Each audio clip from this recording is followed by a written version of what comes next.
haddaba wasiir ku-xigeenka wasaaradda macdanta iyo batroolka dowladda federaalk ee soomaaliya maxamuud cabdulqaadir hilaal ayaa khadka telefoonka ee magaalada muqdisho sharcigan iga warramaya doodaha ka dhashay. horta hindis sharciyeedkan waxa weeye ku yimid rabitaanka Soomaaliyeed markii hore sidaan u sheegnay waa hindis sharciyeed baarlamaan hore ay mariyeen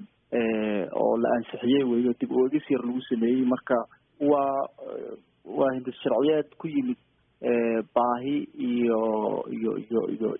qoritaan ay Soomaali ay qortay weeyo looyaro Soomaali ah ka qayb qaatay waxa ka qayb qaatay aqoon-yahano Soomaaliyeed baa ka qayb qaatay wasaaradana buddig u ahayd in dib u eegis lagu sameeyo walow ay jiraan dad kale la weydiiyay oo ka madax banaan Soomaalida laakiin aan ku lahayn door weyn oo hadda la dhihi karo waa wax muuqda. waa gartay nin la yiraahdo Professor William Kosar ayaa waydan waxaa dhex wareegay warbaahinta xiriirka bulshada in uu qoray sida uu sheeganayo asaga xataa hindisa sharciyeedka wasaaradda khayraadka iyo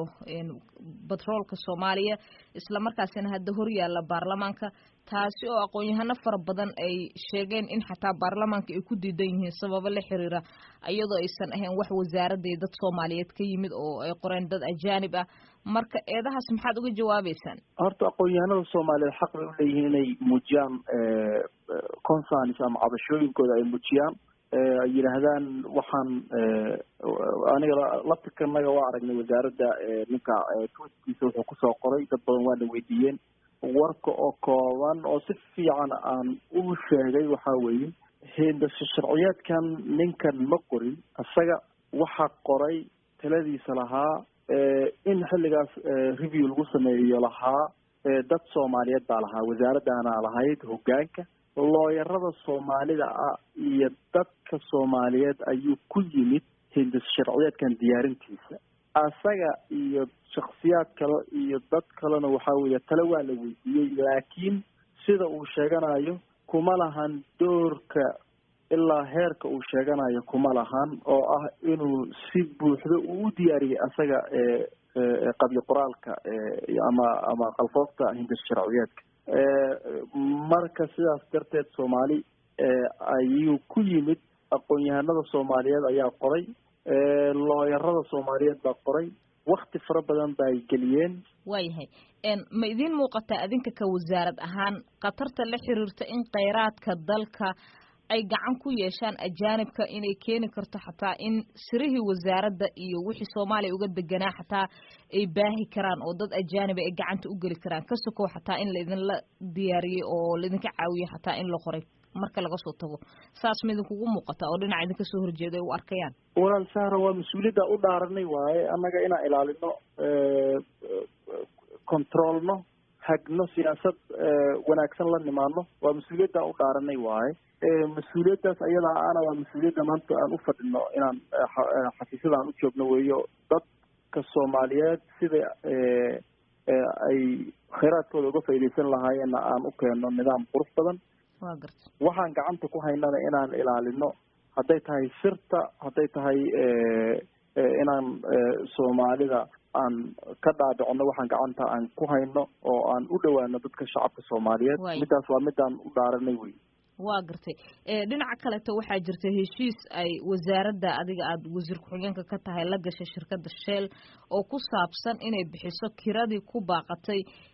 meelihii Soomaaliya ee shirkadaasi xilligii nabadii ama ka horeysay 1991 ay isticmaali jirtay oo ah inay bixiso canshuurtii iyo kiradii marka